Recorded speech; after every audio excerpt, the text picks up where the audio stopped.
Estamos con nuestro segundo invitado de hoy, con Horacio Alonso. Gracias por estar acá. No, por favor, gracias por la invitación. Diputado del Frente UNA, Frente Renovador.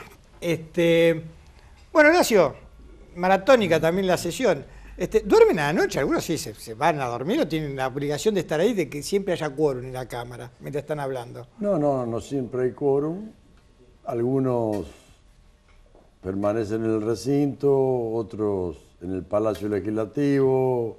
Los que tienen oficinas en el anexo podrán retirarse por algunos momentos al instante. Obviamente que al momento de la votación Ahí tienen que estar todos. Tiene que haber quórum. No sé si todo, pero tiene que haber quórum. Y ayer hubo 3 leyes importantes: la de acceso a la información pública, la disminución del IVA en los alimentos para los jubilados y lo que se llamó la ley antidespido.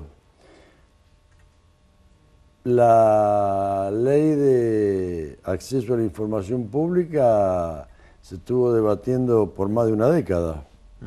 Debemos reconocer el dinamismo que la actual gestión le dio a esta propuesta y además, en mi carácter de opositor, tengo que reconocer que abrió el debate para que distintas fuerzas que tienen representación en la Cámara de Diputados expongan su parecer. Expongan su parecer y pueden incorporarse. Formulen propuestas y el proyecto original fue modificado, no voy a decir sustancialmente, pero sí en gran medida, y fue fruto de un consenso.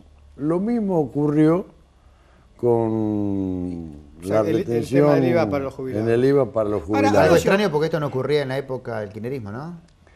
Bueno, pero ayer decía se votaron 3 leyes, 2 fueron consecuencias de un consenso, porque me quisiera remontar un poquito a lo que ocurrió en octubre del año pasado. En octubre del año pasado hubo elecciones y la gente decidió con su voto determinada composición de la Cámara de Diputados. ¿Cuál fue el mensaje? A partir de ahora concluyó un proyecto hegemónico, consenso para construir mayorías. Se lograron consenso en 2 leyes. En la otra, que está en la agenda pública, a tal punto está en la agenda pública... Que las otras 2 ni se habló de las otras 2 leyes. Que las otras 2, que demandaron más tiempo de debate parlamentario, ni siquiera se habló. Pero además está en la agenda pública porque es un dato de la realidad.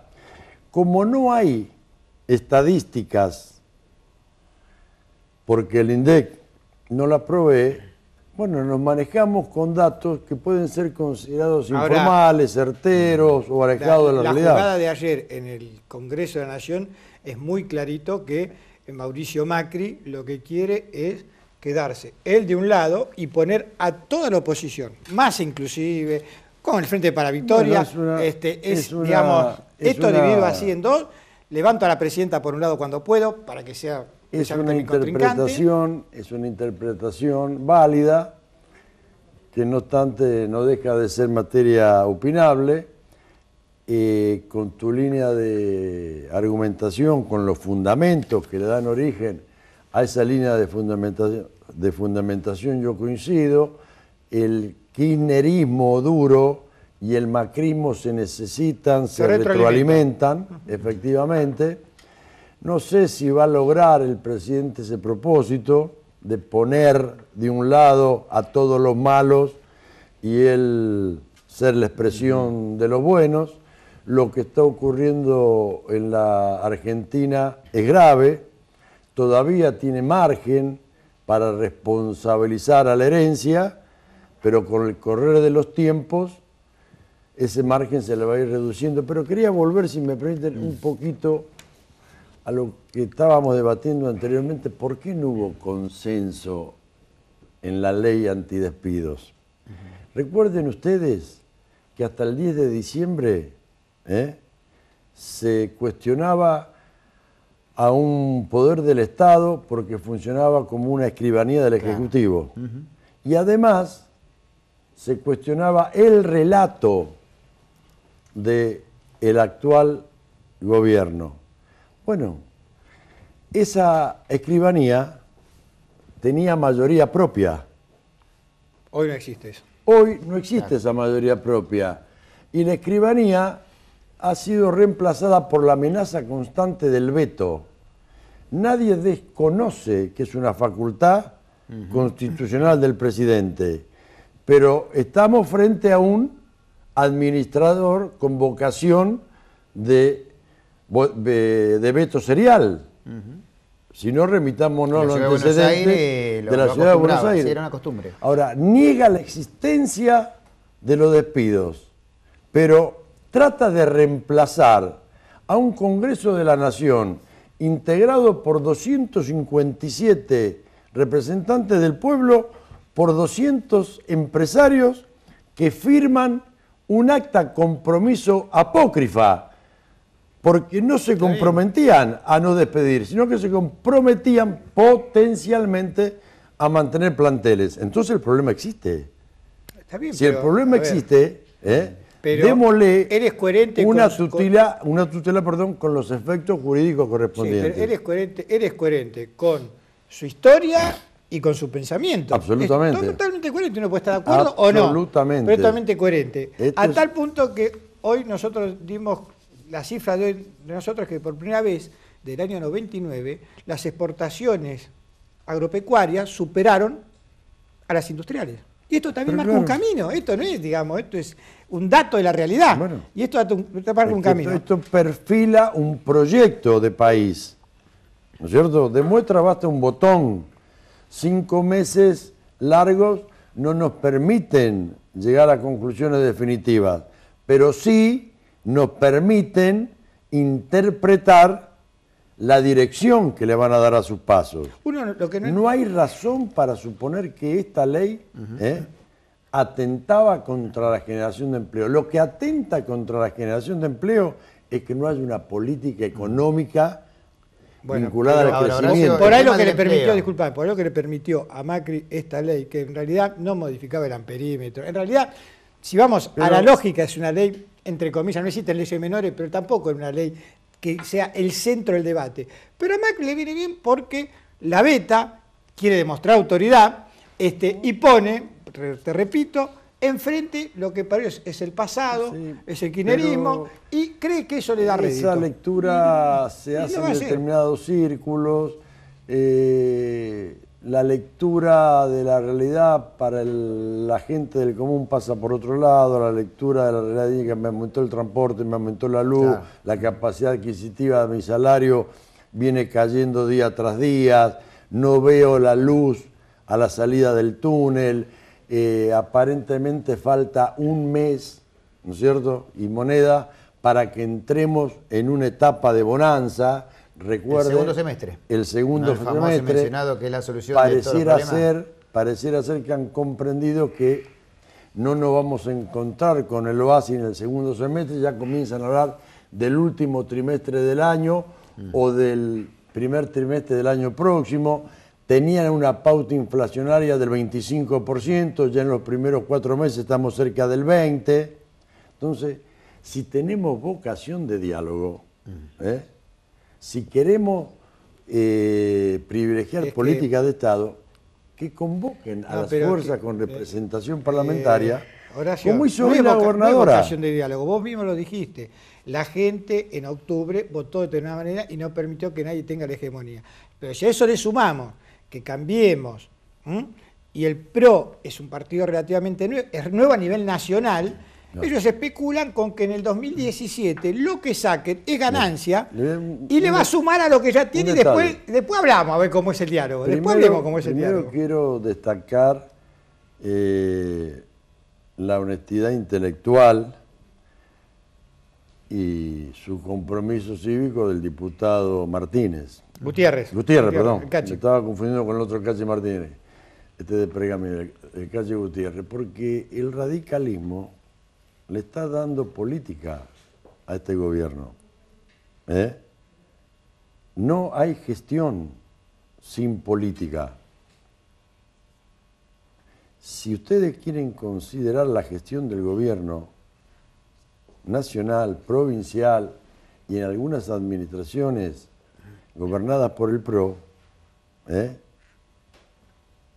¿cuáles son las pautas programáticas? Concentrémonos en lo nacional. 5 meses largos. ¿Cuáles han sido los privilegiados por las decisiones de este gobierno? Los sectores del privilegio. Antes era el efecto derrame, ahora es el efecto rebote. Pero no hay políticas vinculadas a mitigar tan siquiera la crítica situación social que atraviesan los sectores de mayor vulnerabilidad. Nosotros queremos que le vaya bien al gobierno. Pero algunas mañas del gobierno anterior Macri tiene, por ejemplo, convocar a los gobernadores. No, algunas no. Algunas no. ¿Muchas? Muchas. Y ofrecerle... Muchas, porque están construyendo un nuevo relato. Ajá. El relato que están construyendo ahora es negar la realidad de la desocupación. ¿Cierto? Es cambiar un relato por otro relato. Entonces, ¿dónde quedaron los principios republicanos con los que se hizo campaña? Ayer logramos una cosa inédita, ¿no? Que la gente del Frente Renovador diga que el oficialismo le fue funcional al kirchnerismo para votar estas leyes, y el oficialismo diga la gente del Frente Renovador al final le fue funcional al kirchnerismo. Esas son interpretaciones. Ayer hubo 5 dictámenes en la ley antidespido. El único dictamen contrario a darle una tutela a los trabajadores para que durante un periodo de tiempo no se vean afectados por un telegrama de despido fue el Frente Cambiemos. Lo sorprendente es que el Frente Cambiemos no lo rechace, se abstenga. Claro. Si queremos mantener la coherencia, bueno, sí, da el debate y rechazarlo. Bueno, estábamos sesionando con la espada de Damocles, sabiendo que se viene el veto. Exactamente. Ahora, ¿dónde está la coherencia política entre la abstención y el veto? En llevarlos a ustedes a jugar para el otro lado. No, porque nosotros defendimos nuestro proyecto. Y después de votarse una aclaración, porque conviene dejar las cosas bien explicitadas. Se votaron los proyectos. Por mayoría terminó aprobándose el dictamen que vino del Senado, que no es del Frente para la Victoria. Es el programa, la ley antidespido está en el programa de las 5 centrales sindicales.